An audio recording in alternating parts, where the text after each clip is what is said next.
It's one of the world's greatest engineering wonders, the Great Wall of China. They say it can even be seen from space. It's a military masterpiece that has witnessed hundreds of battles, yet it still holds many mysteries. British writer and historian William Lindsay has lived in China for 20 years. Exploring the Great Wall has become his lifetime obsession. Lindsay has spent thousands of days on the wall, has walked thousands of kilometers along it. How long is the Great Wall really? How many years did it take to build? And why was it built at all?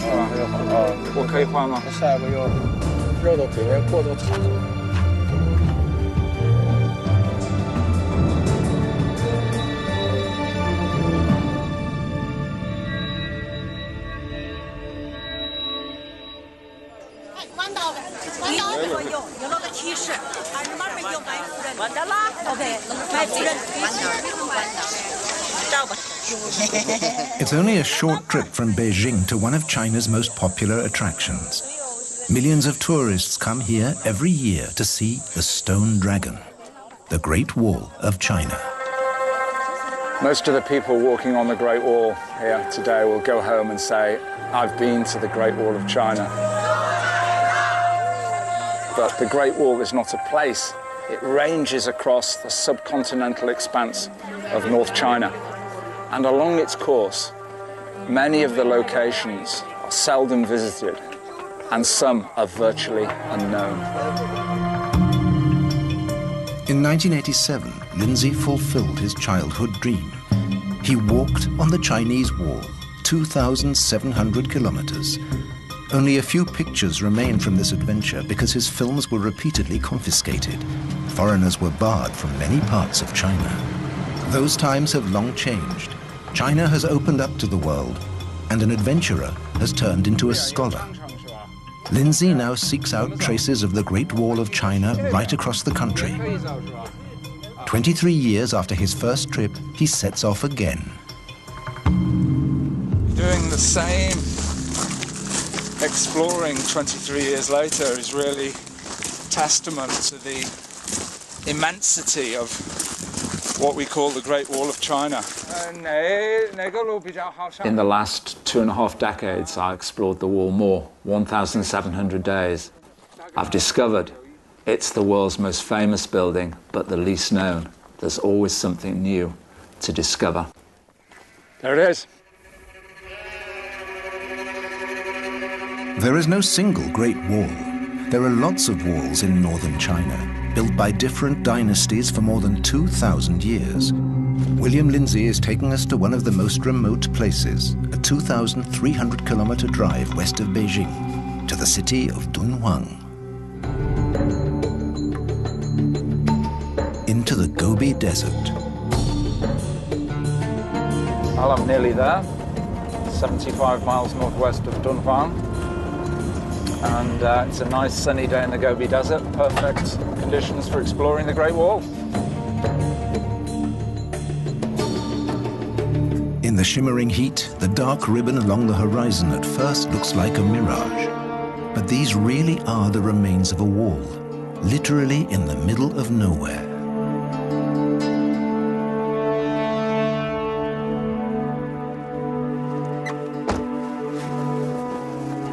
Well, one of the most precious parts of the Great Wall of China. This is the Han Wall, built 2,100 years ago. And I'm not the first traffic to come here. This is the Silk Road.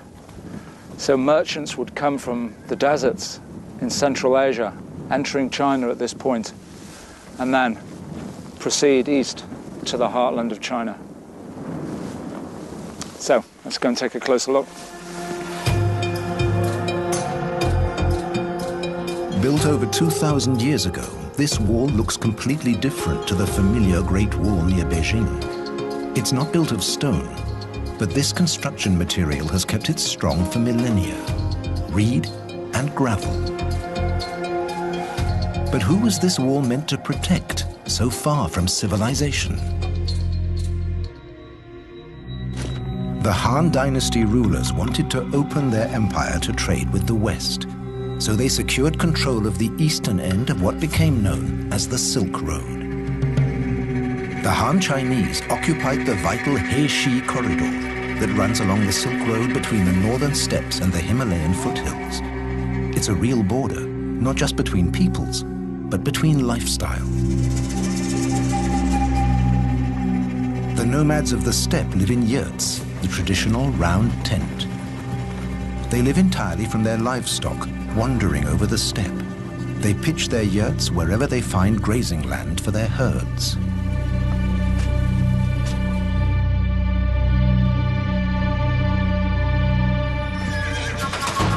After enduring long, hard winters in the steppes, these nomadic warriors ransack China's northern provinces. Year after year, they kill and maraud, stealing food and metals, everything their lifestyle prevents them producing. The Chinese regarded their empire as the cradle of civilization. According to their Confucian philosophy, it was the cultural center of the world. Appeasing the barbarians along the border by trading with them was out of the question. War was too expensive, so the Han Emperor decided to build a wall. How many people were involved in the construction of the Han Wall? No one knows for sure. Reliable sources quote the calculations presented to the emperor. If one soldier can build 3 paces of wall in 1 month, then 300 men can build 3 li, about 1.5 kilometers. That means 1,000 li, or about 530 kilometers, would take 100,000 men 1 month to complete. So far, so good. And so many. Most of the soldiers were stationed at the towers. The towers had a dual use that made them most effective for defense. The beacon tower behind me was not only the perfect vantage point for guards on this frontier to watch for the enemy coming from the north, it was a signalling station. So when the enemy was sighted, this beacon would have been ignited. This is how it worked. As soon as a guard spotted nomadic warriors, he transmitted smoke signals by daylight or beacon fires at night. The alarm was communicated along the wall to garrisons located in the hinterland. How long is the Han Wall? Only recently have Chinese experts started to find out. We've joined the local archaeological survey team who are taking part in a national survey to locate the line of the Han Dynasty Great Wall.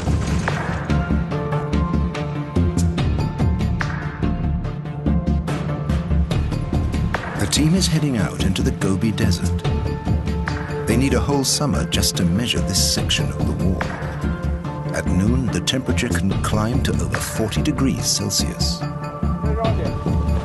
Today, the team is exploring a fortification that lies in the hinterland of the Han Wall. This could have been a garrison for support troops.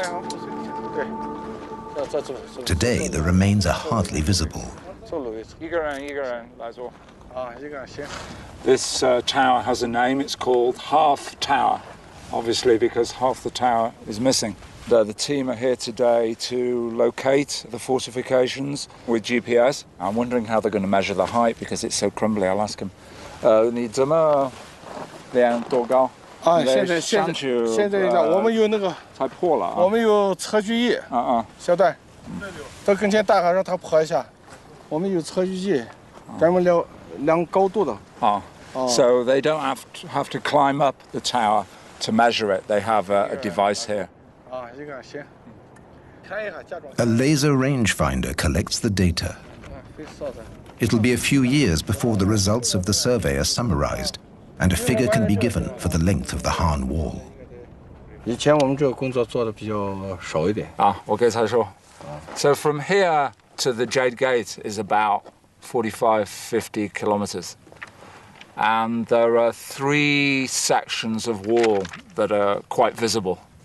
And in between, there's virtually nothing, although the archaeologists may find traces. Mr. Yang is very reluctant to give a guesstimate of how many kilometers of Han Wall are standing.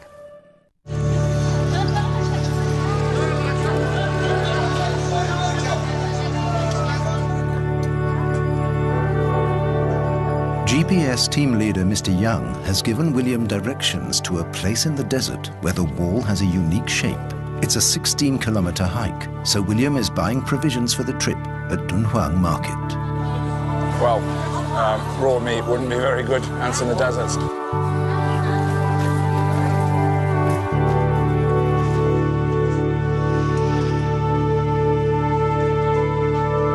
A lot of what he sees doesn't seem too useful for a desert trek, but he finally finds what he needs.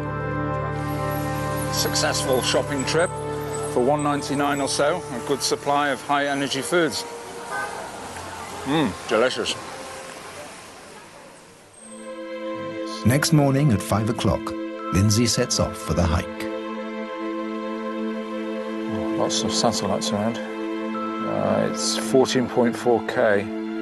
So it's about 9 miles or more. He's not walking alone. In the desert, it would be too dangerous. With him is his Chinese friend, Piao Tiejun. Sun coming up there, yeah. Their GPS says they will reach the unique strip of wall in 5 hours. Let's go.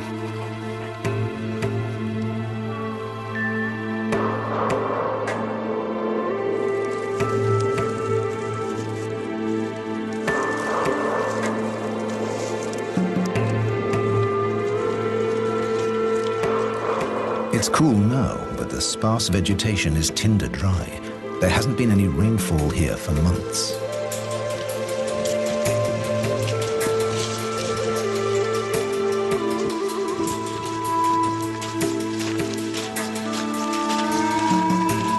They're walking in a featureless landscape. You can see a solitary tree over there.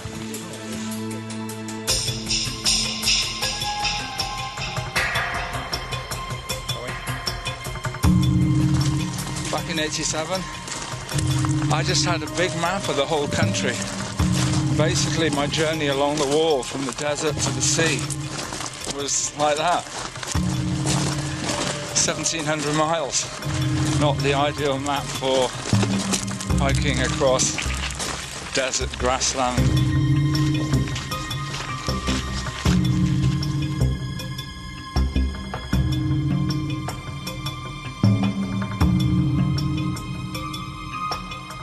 It's nearly noon and the sun is burning. But finally, they arrive at the place they've been looking for. Hey, there it is. We made it. Yeah. Fantastic. Great. Brilliant. For William, it's already worth the trip, even the 5 hours back. Amazing, eh? Oh, look at that. Fantastic. The best bit.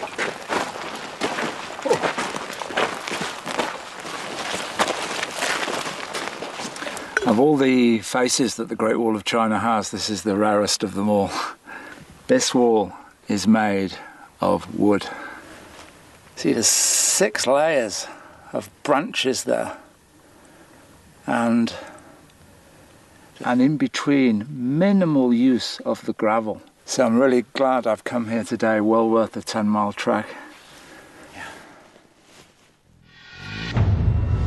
Leaving the Dunhuang region and making his way east along the ancient Silk Road, William is aiming for a town called Jiayuguan. The historic site is 5 kilometers out of town. And the best view is from the sky.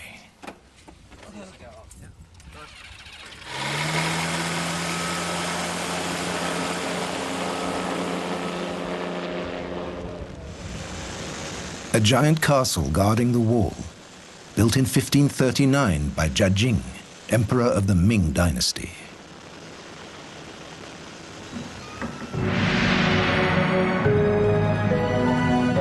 The Ming emperor's contempt for the nomads reached grotesque proportions, with the demand that the character Ji, standing for barbarians, should be written as small as possible.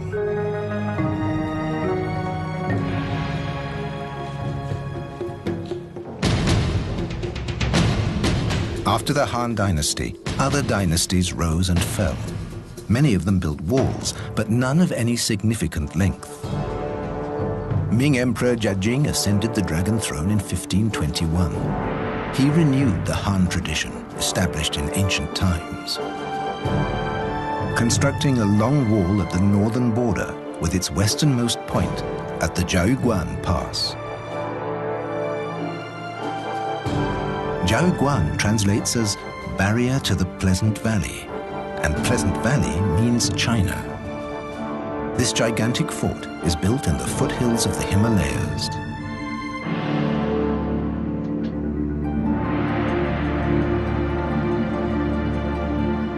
In the courtyard, the mighty walls form a kind of maze to stop invaders in their tracks. And there's a wonderful legend about its construction.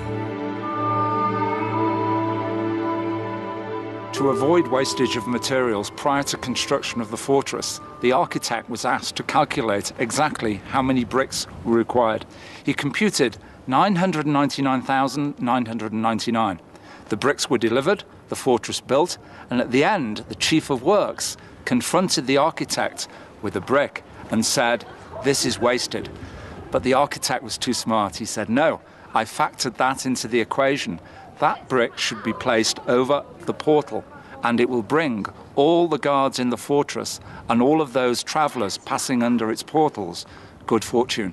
600 years later, the leftover brick still remains.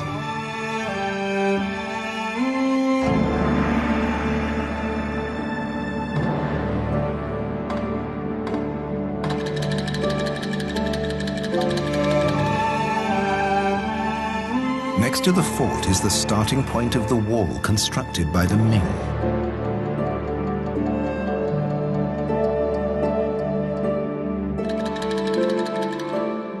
This wall has nothing in common with the brick and stone wall north of Beijing. It's made of rammed earth, and although it's more than 400 years old, it's still in good shape, and it's still wide enough to walk on.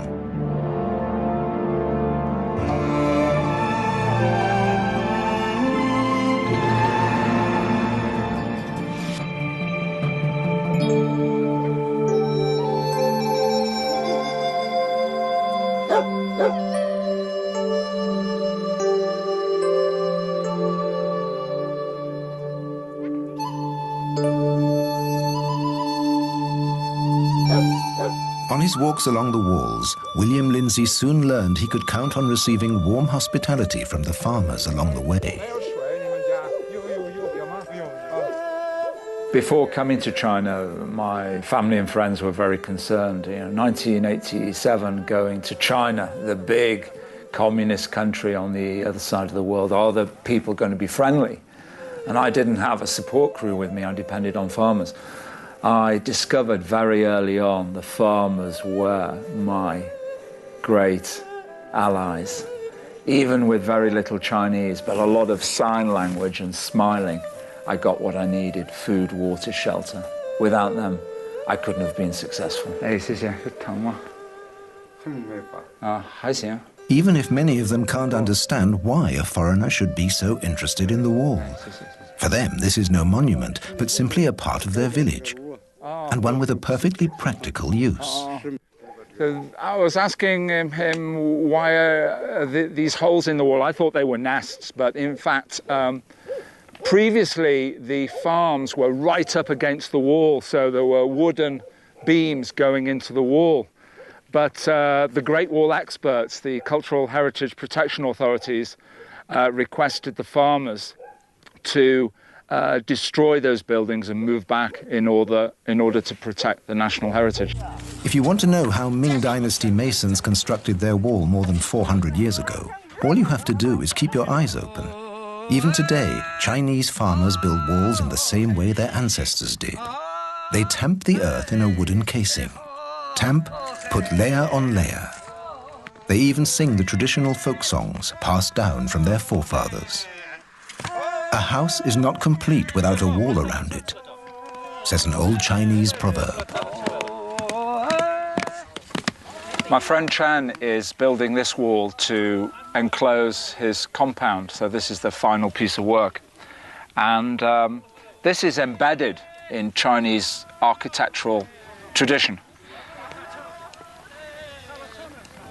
Whether it's a compound or a village or a kingdom, it must be enclosed, completely safe.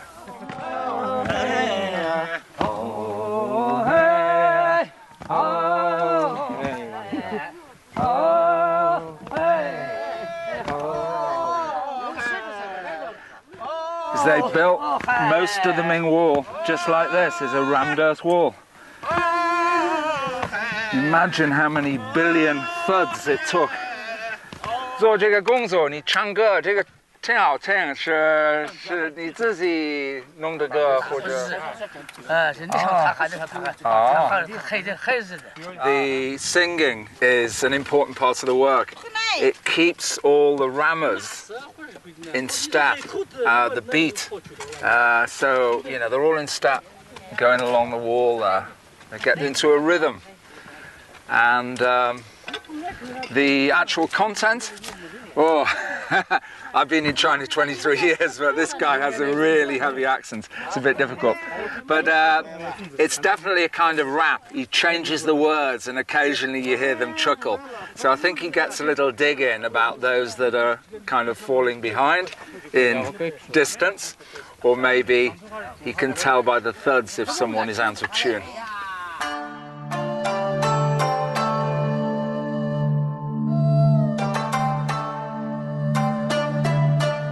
This group of about 20 farmers, mostly women, took a day to erect about 27 meters of wall.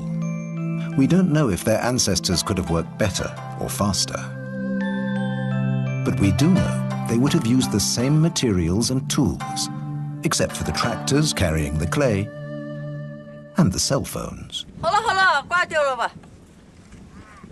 行了，好了。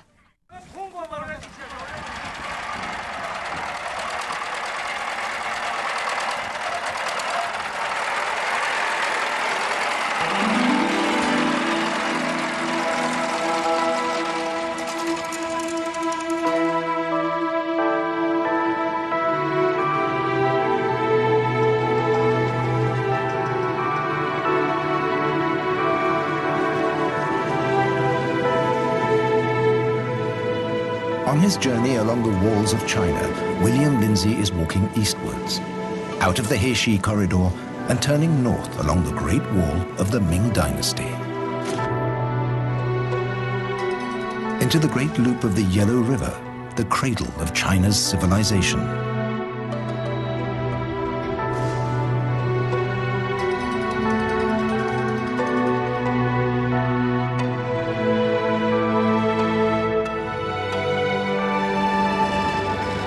This has always been the gateway for the nomads to enter China. Here, though wind and weather have done their worst, the wall and its towers can still be made out on the crags above the river.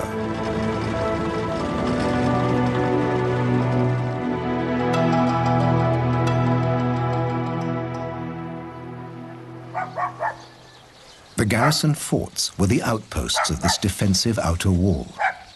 Today, their use is strictly non-military.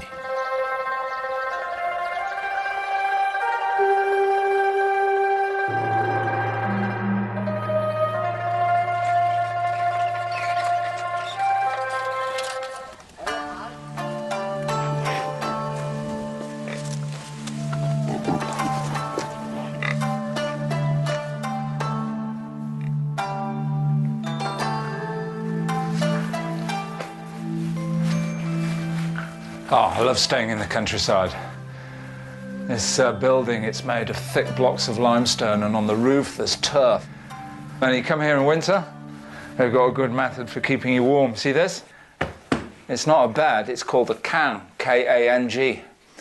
And they put the fuel under here, light it, they can do the cooking here, and you've got a nice warm bed for the night. So I've got full board and lodging, breakfast tomorrow morning and dinner this evening and lunch coming up soon for less than $10.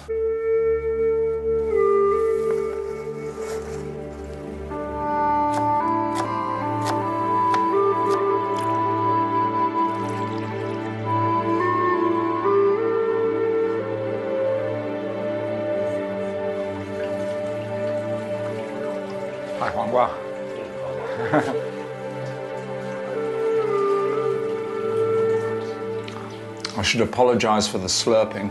It's part and parcel of eating in China, considered a sound of an appreciation.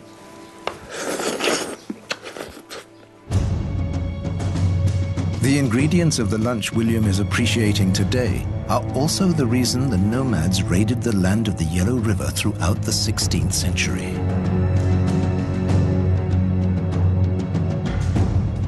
In the year 1549, the barbarians come to plunder.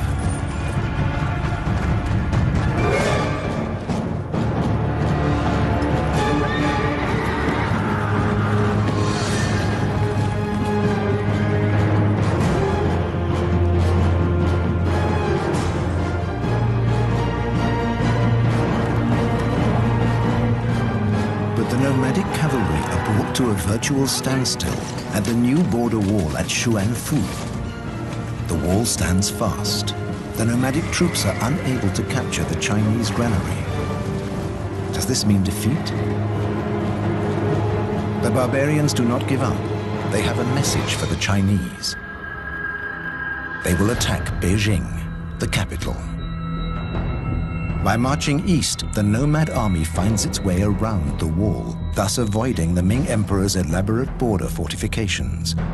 No one had suspected the nomads could cross the natural barrier, the mountain range north of Beijing. Back in 1550, the nomads did not meet with any serious opposition on their way south.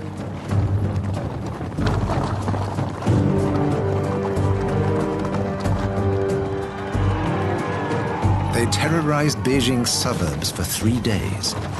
They demanded trading rights, leaving the Forbidden City untouched before drawing back to the steppes. After a short period of trading, the Ming Emperor started building a wall of stone north of Beijing. Between the 1550s and 1644, it reached a length of at least 1,200 kilometers. The Stone Dragon, the Chinese Great Wall as the world knows it today.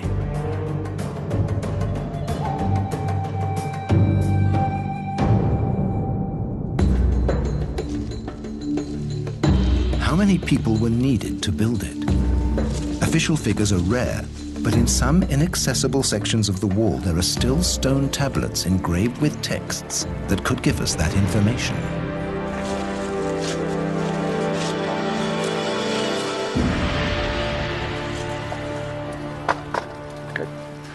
I'm hoping this stone is going to tell me something about when this wall was built, how many people were involved, and mention some place names. From here, the inscription looks very faint, but we have a ladder, master artisan, Mr. Ho, and with his simple tools, we're going to copy the stone and produce a rubbing, which hopefully will reveal the full contents of the tablet.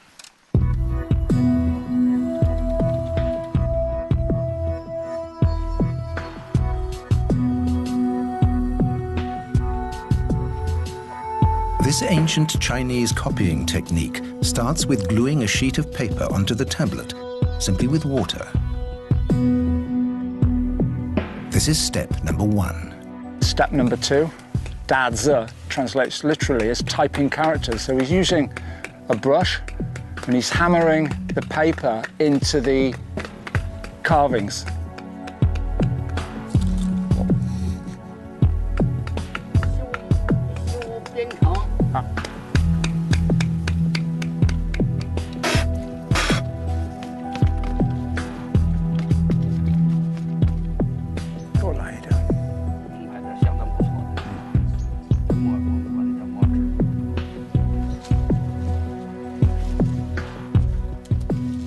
The higher parts of the paper will be blackened, and the lower parts that have gone into the characters and any design along the edges, they will remain white.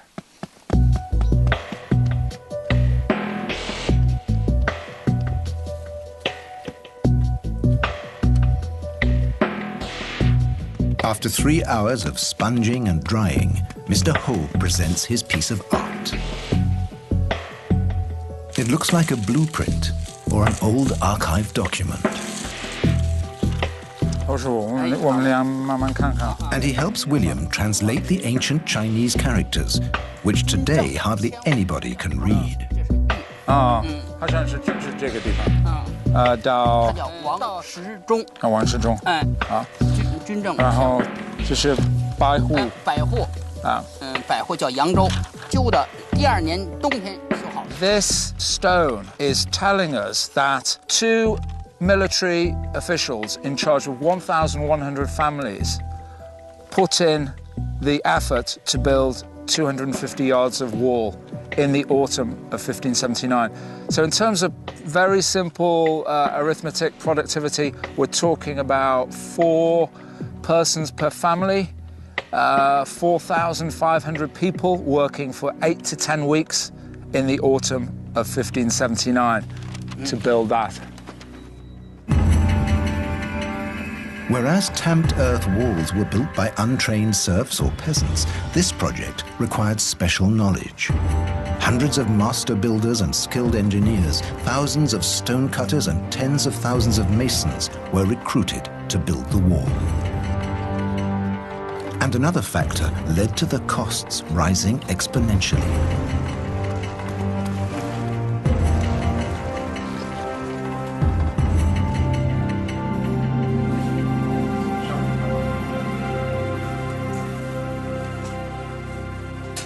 Tamped earth walls were built using materials available on site. The material for the new wall had to be manufactured before use. The Chinese had devised a network of brick kilns set up near the construction sites. One of these sites was found by local farmers and inspected by Professor Wang Cunong, curator of the Great War Museum in Shanghai. So at this location, they discovered around 60 brick kilns, and it ranks as the best production center of bricks preserved along the whole length of the Great Wall. And it's estimated that each kiln could fire 5,000 bricks. Now, given that there are 60 kilns in this valley, the production of this center alone would be equal to 300,000 bricks per month, industrial scale production. Then as now, mass production is one thing, but it's a different matter to transport the product to where it's needed. Logistics. Now, key question, very interesting question is, how did they move all the bricks up there? 王老师，你觉得我们离长城就是在上面，我们可以看那个烽火这的转到长城上面。 Again, there is almost no historical record to answer this question. But Professor Wang has his theories. People may have carried a few bricks on their backs like this. And also it's been suggested a herd of goats could have carried a lot of bricks up there quite effectively. 2 bricks on the back of the goat, and the bricks are joined together with rope, so the goat is quite balanced as it's moving up the mountain.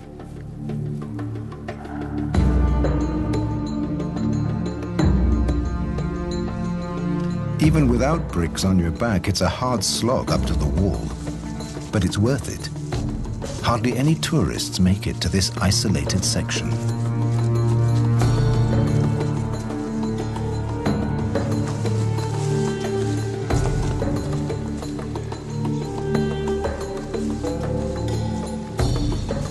Every time I come up here on these trails, I spare a thought for the builders who had to heave, push all of this building material up here, all these blocks, all of these bricks.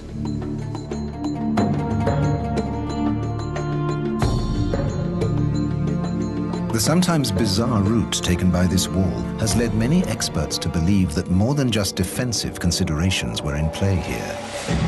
For generations, the Chinese had followed the practice of feng shui, the teachings of wind and water. Feng shui experts were probably consulted and obeyed before the building of the wall to make sure that the forces of nature would work in its favor.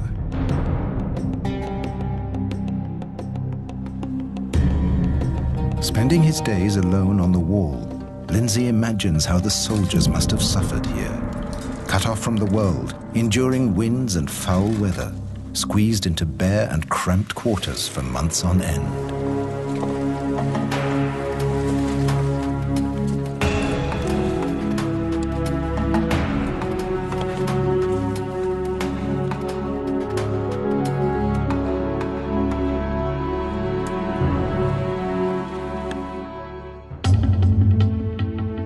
Finally, this wall is a monument to the closed world view of the Ming Empire. It circumscribed their universe and excluded everything that was foreign. Often scratching around in this rubble, you can find bits of pottery. Not sure what this stone is. This stone looks quite interesting. Maybe a brick, I don't know. Let's have a look.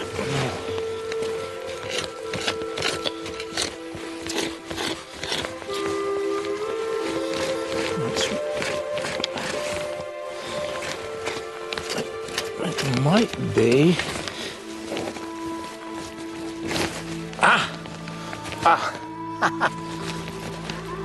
That is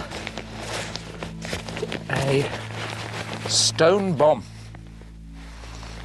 that would have been packed with gunpowder, a mud seal, a fuse, and the towers like this were just packed with these, maybe 50 or 100, to be lobbed off the wall when the tower was attacked. So that's a really good find.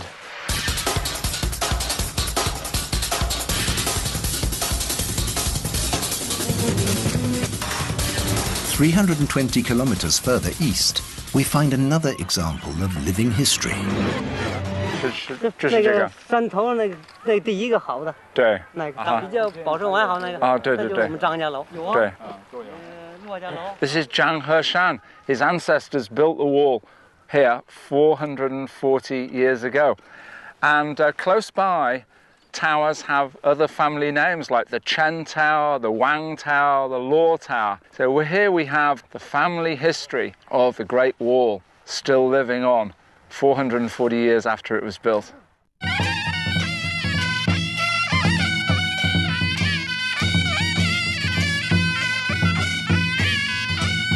Even today, they still worship their ancestors by celebrating ancient festivals.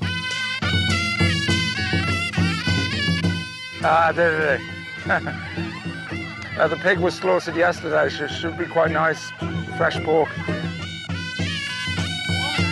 It would have been a rare moment of relaxation and abundance in a hard life.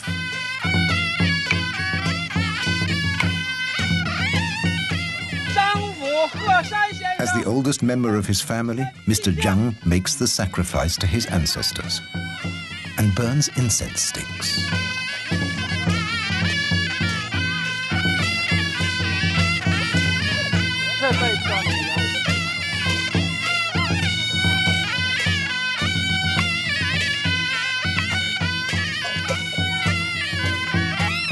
Then the living generations of the Zhang family bow to the dead and to their own great history.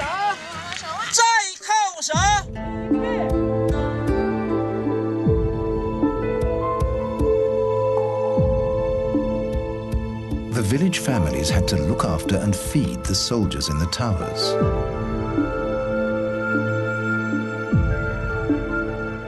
Their takeaway food service survives to this day. Zhang Heshan, the farmer down in Chengxiu village, prepared some delicacies for me to munch on up here after my hike. And it's amazing to think that 400 years ago, guards garrisoned up on the wall would be sent these polobiang by their families. So let's have a look. It's a kind of pasty kept fresh in one of these large oak leaves. You can see the leaf print on the pastry. Well, have a taste.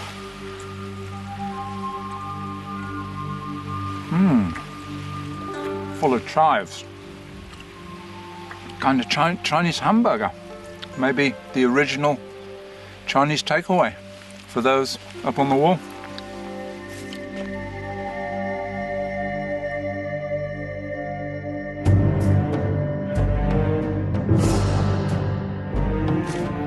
By 1644, just short of 100 years of construction, the most impressive defensive wall ever made by man was finished. However, it was not one single great wall. It comprised a system of several defense lines, from the mountains to the sea.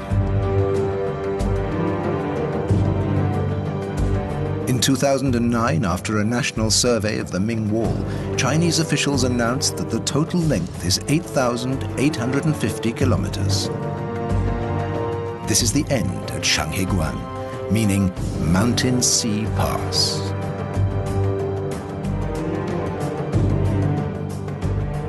The Chinese liken the Ming Great Wall to a dragon snaking across their land, and here it comes to a geographical end at Old Dragon's Head at the Yellow Sea.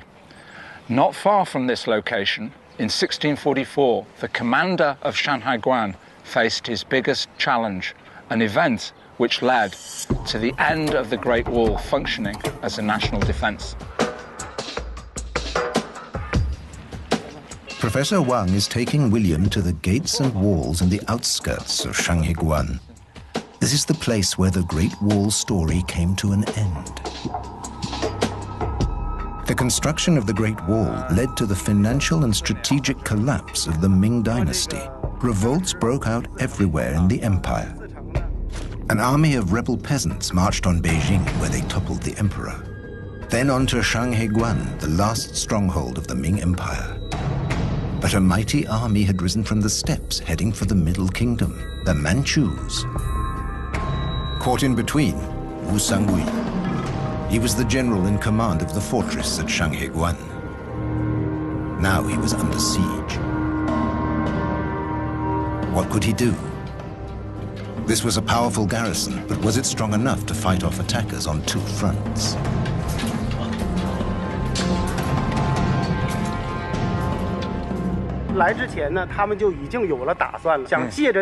Professor Wang Cunong tells William Lindsay the solution he found.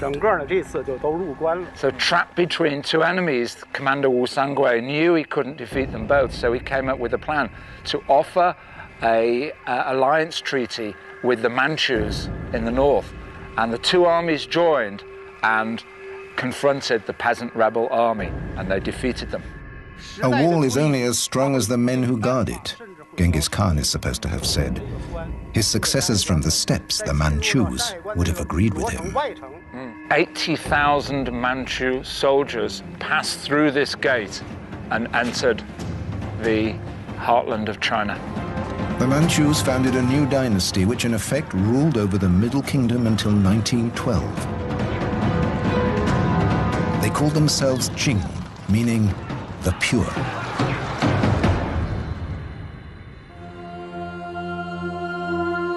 And the Great Wall was of no use anymore. But its story did not come to an end. Even today, nobody knows how long all the Great Walls of China really are. There are still many more walls and stories to be discovered. And William Lindsay will not stop walking the Great Wall until he knows them all. I don't think in future so many people will be organized in such a methodical way to create something that was not just history, that not just fell apart, but is left as part of the geography of China and the world. Certainly in future there are going to be new wonders, communications, longer life, exploring planets. But in terms of blood, sweat and tears, the Great Wall of China, I think is the ultimate, and that's why I'm continuing to understand it.